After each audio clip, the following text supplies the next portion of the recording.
Hello बच्चों, कैसे हो आप लोग? सब बढ़िया। चलो, आप सभी का प्यारे से YouTube channel new era Navodaya classes में स्वागत है। यहाँ पर हम बात करेंगे नवोदय क्लासेस की, जिसमें क्लास 8 का मैं एक छोटा सा टॉपिक लेकर आया हूँ, साइंस, जिसमें पहला चैप्टर हम पढ़ रहे हैं आज, रिप्रोडक्शन इन एनिमल्स। अब बेटा रिप्रोडक्शन इन एनिमल्स में पढ़ेंगे, एनिमल्स में जनन प्रजनन क्या है उसके बारे में पढ़ेंगे। टुडे टॉपिक देखेंगे कि आज कौन कौन से टॉपिक हमें पढ़ना है। पहला टॉपिक हम पढ़ेंगे व्हाट इज रिप्रोडक्शन। रिप्रोडक्शन है क्या, प्रजनन है क्या, प्रजनन के बारे में जानना है हमें। फिर दूसरा टॉपिक हम पढ़ेंगे what are different type of reproduction, की रिप्रोडक्शन के प्रकार क्या है, प्रजनन के प्रकार क्या है, प्रजनन कितने प्रकार का होता है, 2 का प्रकार का होता है, 3 प्रकार का होता है, 4 प्रकार का होता है, जितने भी हम उसके बारे में चर्चा करेंगे। फिर तीसरा टॉपिक हम यहाँ पढ़ेंगे मेल रिप्रोडक्शन फंक्शन के बारे में पढ़ेंगे। मेल रिप्रोडक्शन में नर प्रजनन के तंत्र के बारे में यहाँ हम पढ़ेंगे। ठीक है बच्चों। फिर बात करेंगे रिप्रोडक्शन होता क्या है। सर रिप्रोडक्शन की बात करेंगे तो प्रजनन क्या है, मतलब कि किसी भी प्रकार की जो संतति होती है वो अपने पेरेंटल के समान भी हो सकती है। जरूरी नहीं है कि वो क्रियात्मक रूप और संरचनात्मक रूप से हो, वो अलग प्रकार की सेम उसकी, मतलब कि जैसे कि क्रियात्मक रूप से सेम हो सकती है लेकिन फंक्शन रूप से सेम नहीं हो सकती। फंक्शन रूप से सेम हो गई तो क्रियात्मक रूप से सेम नहीं हो सकती। लेकिन रिप्रोडक्शन की बात करेंगे तो यहाँ पे कि जो प्रजनन वो संतति होती है रिप्रोडक्शन में, जो रिप्रोडक्शन के बारे में स्टार्टिंग पहले देखो, री प्लस प्रोडक्शन। री का मतलब होता है अगेन, दोबारा बनना, बल्कि दोबारा। प्रोडक्शन का मतलब होता है बनना। री का मतलब क्या हुआ, अगेन, दोबारा। रिप्रोडक्शन, रिप्रोडक्शन में ये हो गया, री का मतलब हो गया अगेन, और प्रोडक्शन का मतलब होता है निर्माण या उत्पादन होना। कि जैसे कि मेल का ले लिया मैंने, एक मैंने ले लिया मेल और एक मैंने ले लिया फीमेल, इन दोनों के मध्य मैंने गैमेट बना लिए। गैमेट बनाने के बाद मेरे पास जो संतति प्राप्त हुई, कौन बता, जो संतति प्राप्त हुई, संतति जो प्राप्त होगी वो कैसी होगी, इन दोनों में से किसी ना एक प्रकार की होगी। क्रियात्मक रूप से और संरचनात्मक रूप से सेम हो सकती है। अब बात करेंगे किसकी, रिप्रोडक्शन टाइप की बात करेंगे। अब रिप्रोडक्शन टाइप है वो कितने प्रकार का होता है, 2 या 4 या 5 या 6, कितने भी हैं उनके बारे में चर्चा करेंगे। मेनली हमें रिप्रोडक्शन जो टाइप पढ़ना है वो पढ़ना है 2 प्रकार के। 2 कौन कौन से हैं, सेक्सुअल और एसेक्सुअल। अब सेक्सुअल में क्या होता है, सेक्सुअल में ये होता है कि यहाँ पे गेमिट का जो फ्यूजन होगा। सर गेमिट किस किस के लोगे, अरे गेमिट बेटा मेल के ले लेंगे और फीमेल के ले लेंगे, मेल और फीमेल गेमिट लेंगे, इतना काम हो जाएगा। तो सेक्सुअल रिप्रोडक्शन हो जाएगा कि वहां पे क्या काम आ रहे, गेमिट्स का फ्यूजन हो रहा है, मेल और फीमेल गेमिट्स के फ्यूजन होगा। और एसेक्सुअल में क्या होगा, विदाउट गेमिट। समझ गए, मतलब कि वहां पे किसी भी प्रकार का गेमिट यूज ही नहीं करना है हमें, विदाउट गेमिट के ही संतति मिलेगी हमें। जैसे कि हाइड्रिला है, हाइड्रिला में क्या होगा, मान लो बच्चा ये आपके पास एक हाइड्रिला है, ये हाइड्रिला हो गया। अब यहाँ पे बात करेंगे, एक छोटी सी प्रकंद निकल गई, कंद निकल गया। अब ये धीरे धीरे धीरे धीरे विकसित होगा, एक दूसरा हाइड्रिला बन जाएगा, दूसरा हाइड्रिला बन गया बेटा। यहाँ पे देखेंगे ये दोनों क्या होंगे, सेम होंगे, जैसा ये था वैसा का वैसा ही होगा। लेकिन यहाँ पे किसी भी प्रकार का विभिन्नताएं नहीं मिलेगी हमें, डिफरेंट नहीं मिलेगा इनके अंदर, जैसा ये था वैसा का वैसा ही आएगा। चलो आप इतना उतारो, आज का कंटेंट के लिए स्टार्ट कर रहे हैं। अगला टॉपिक है व्हाट इज रिप्रोडक्शन, इतना उतार लो बेटा, नोट करो।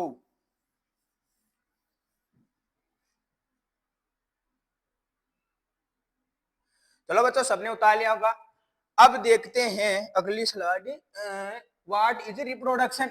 रिप्रोडक्शन क्या है, reproduction is the fundamental process by which organism create new individual ensuring the continuity of life and survival of species. मतलब यहाँ क्या लिखा है कि प्रजनन की वह मौलिक प्रक्रिया जिसके द्वारा जीव नए जीव का निर्माण कर रहा है। किसका निर्माण कर रहा है, नए जीव का निर्माण कर रहा है, जिससे जीवन की निरंतरता व प्रजातियों का अस्तित्व क्या है, सुनिश्चित बना रहता है। उसे हम क्या कहते हैं, रिप्रोडक्शन कहते हैं।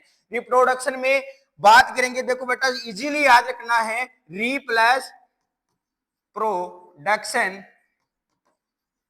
आपको इजीली याद रखना है कि रिप्रोडक्शन होता क्या है। तो एक ट्रिक बता रहा हूं, इस ट्रिक को याद रखना।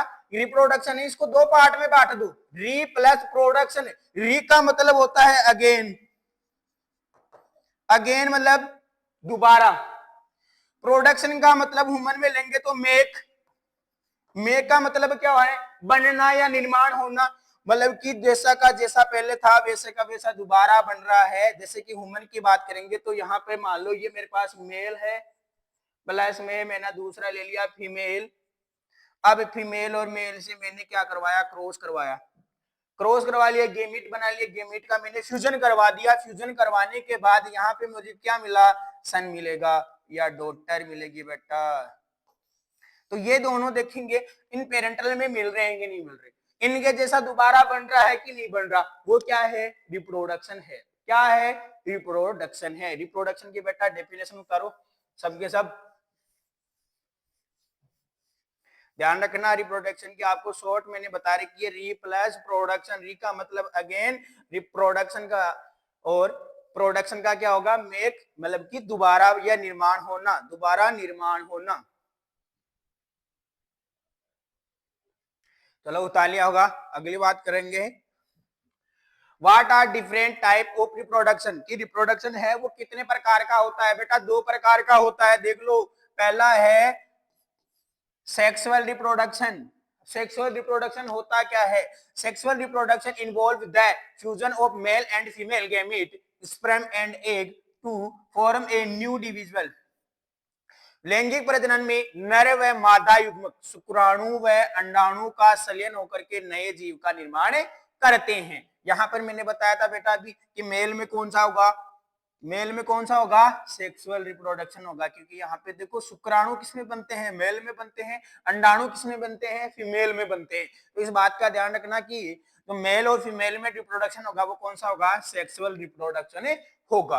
फिर बात करेंगे एसेक्सुअल रिप्रोडक्शन की, तो एसेक्सुअल रिप्रोडक्शन में देखेंगे, asexual reproduction is a type of reproduction where a new organism develop form a single parent. किसके द्वारा बेटा, सिंगल पेरेंट। यहाँ पे किसी भी प्रकार का सिंगल पेरेंट ही आ रहा है, डबल पेरेंट नहीं आ रहा। लेकिन सेक्सुअल पेरेंट ये सेक्सुअल रिप्रोडक्शन में देखेंगे तो यहाँ पे जो पेरेंटल है वो कौन कौन आता है, एक तो मेल आता है और दूसरा कौन आता है बेटा, फीमेल भी आती है।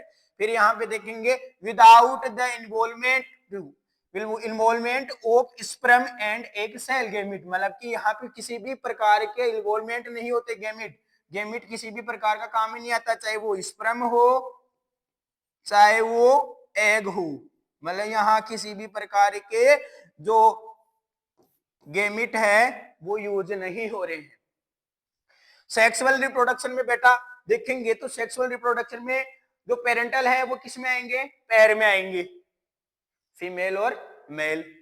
लेकिन एसेक्सुअल रिप्रोडक्शन में किसी भी प्रकार का पेरेंटल है वो क्या होगा, सिंगल रहेगा, चाहे फीमेल ले लो चाहे मेल ले लो, दोनों में से एक ही रहेगा, दोनों नहीं आएंगे। चलो इनको नोट करो बेटा, टाइप मैंने बता दिए हैं।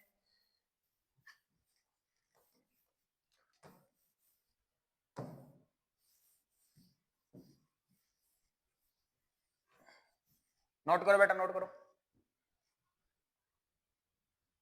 बता लिया बच्चों। चलो आगे चलते हैं।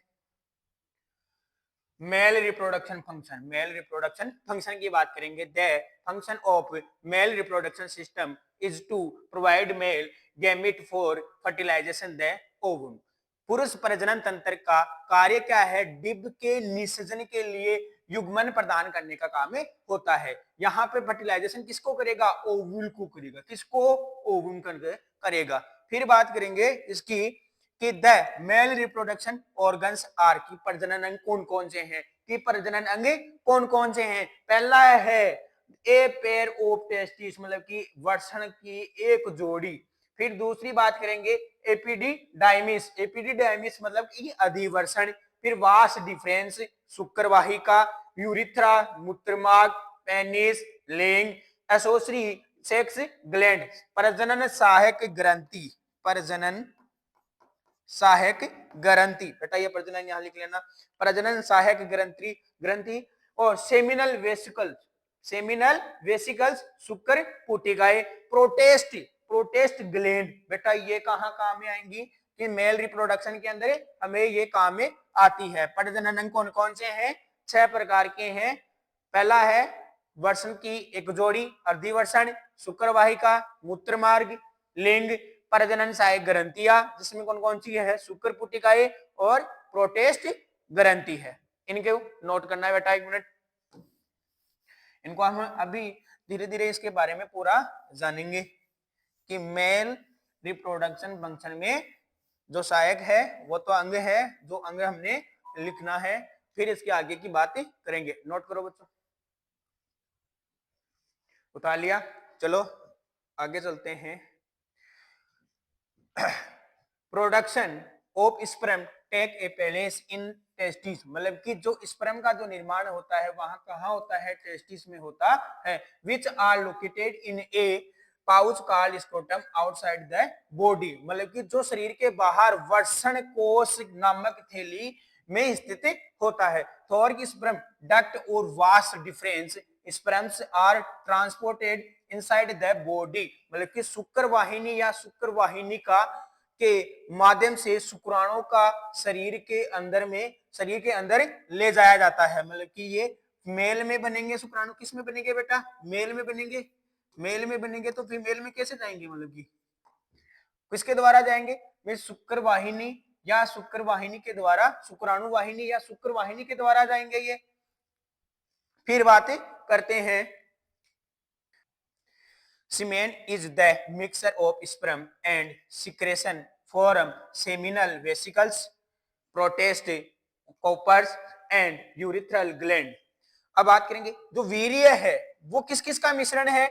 शुक्राणु, वीर्य पुटिकाओं का, प्रोटेस्ट का, कोपर का और मूत्र ग्रंथियों का क्या है? एक प्रकार का मिश्रण है। फिर बात करेंगे it is a milk fluid, it is a milk fluid, यह एक दूधिया तरल पदार्थ है। कैसा है? दूधिया तरल पदार्थ है। जिसकी बात हम करें it is average amount, it is average amount कितना है बेटा? एवरेज अमाउंट है 2 से 3 ml। कितना है? 2 से 3 ml है इन ए सिंगल इजेक्शन में। एंड कंटेंट में देखेंगे तो कितना आएगा? मतलब कि 20 करोड़ से लेकर के 40 करोड़ स्पर्म होते हैं। बात करेंगे वीर्य शुक्राणु और वीर्य पुटिकाओं, प्रोटेस्ट, कोपर और मूत्र ग्रंथियों के स्राव सा मिश्रण होता है। वीर्य किस किस का मिश्रण होता है बेटा? दोबारा सुन लेना, शुक्राणुओं का, वीर्य पुटिकाओं का, प्रोटेस्ट का, कोपर और मूत्र ग्रंथियों का क्या होता है? मिश्रण होता है। यह एक दूधिया तरल पदार्थ है। कैसा है? दूधिया तरल पदार्थ है। एक स्खलन में इसका जो औसत मात्रा होती है, इसकी जो औसत मात्रा होती है कितनी होती है? 2 से 3 ml होती है। और इसके अंदर देखेंगे 2 से 3 ml के अंदर देखेंगे तो ये शुक्राणु होते हैं वो कितने होते हैं? 20 करोड़ से लेकर के कितने करोड़ तक होते हैं बेटा? 40 करोड़ तक होते हैं। कितने तक होते हैं? 40 करोड़ तक होते हैं। चलो नोट करो।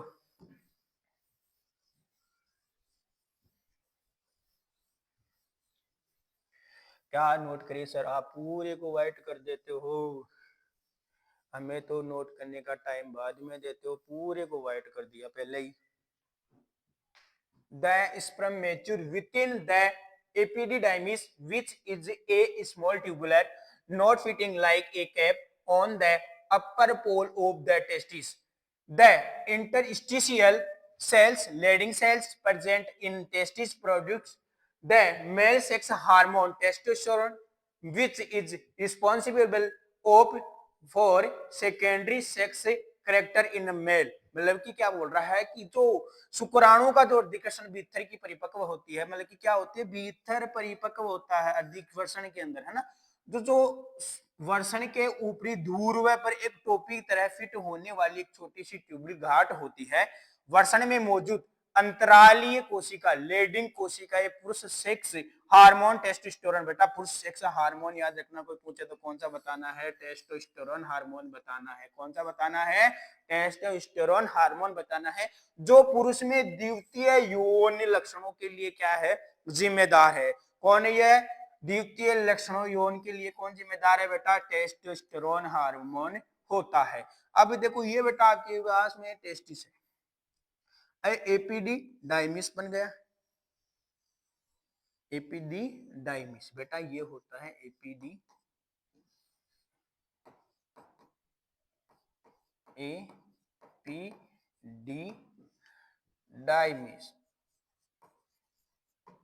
एपिडिडाइमिस ये शुक्र नली का ही गई बेटा। क्या हो गया, वर्षण के ऊपर धूल में मिलकर टोपी की तरफ फिट होने वाली जो छोटी सी जनता होती है, ट्यूब्यूल गांठ होती है, ये होती है वो, जिसे हम क्या बोलेंगे, एपिडिडाइमिस बोलते हैं बेटा। क्या बोलते हैं, एपिडिडाइमिस बोलते हैं। अंतराली कोशिका जहां पर परिपक्व अधिवर्षण का परिपक्व का काम होता है, यहाँ पे वर्षण क्या होगा, परिपक्व बनेगा बेटा, पूर्ण रूप से परिपक्व यहाँ बनता है, ये टेस्टिस है बेटा।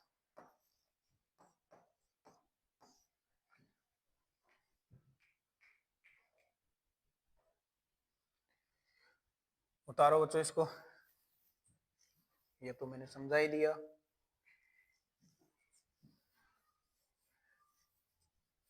चलो उतारो, अब चलते हैं आगे की तरफ।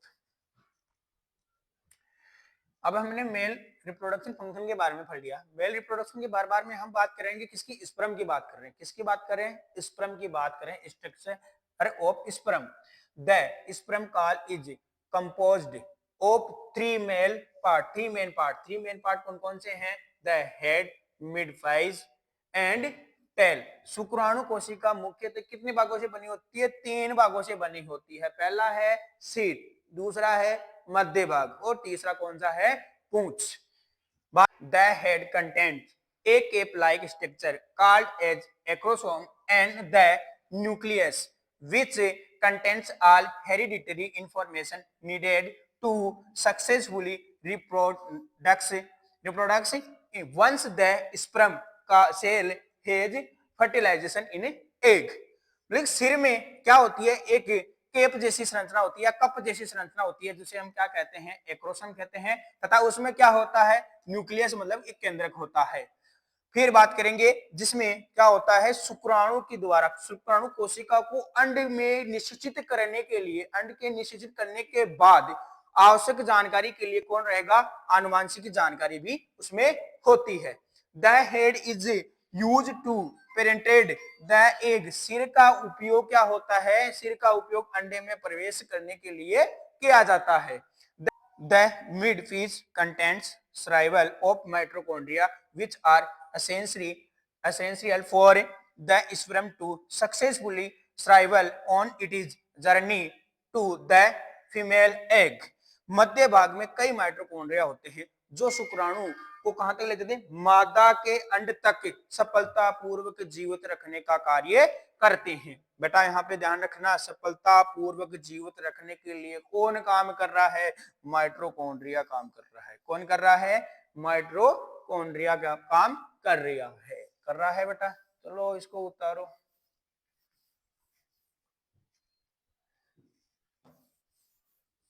उतारो बेटा। चलो बच्चों उतार लिया होगा। The flagellating tail profile the sperm call moving as quickly as possible to reach the egg. कसाबी का पूंछ शुक्राणु को क्या करेगी, कोशिका को आगे बढ़ाने का काम करती है तथा अंड तक पहुंचने के लिए यथावत संभव क्विकली मूविंग करवाएगी, मतलब कि यथावत संभव तीव्र गति करवाएगी, पॉसिबली रीच द एग तक। The acrosome at the top of the head of the sperm secreted an enzyme called hyaluronidase which facilitate entry of the sperm into the egg by dissolving the wall of the ovum. The acrosome is made out of the Golgi parotid of the cell. शुक्राणु के शीर्ष पर स्थित acrosome हाइल्यूरोडिन नामक enzyme का स्राव करती है जो डिंब दीवार को भंग करके शुक्राणु में अंडाणु को क्या करेगा, शुक्राणु को अंडाणु में प्रवेश करने में सहायता करती है। एक्रोसोम कोशिका के गोल्जी तंत्र में भी बना होता है।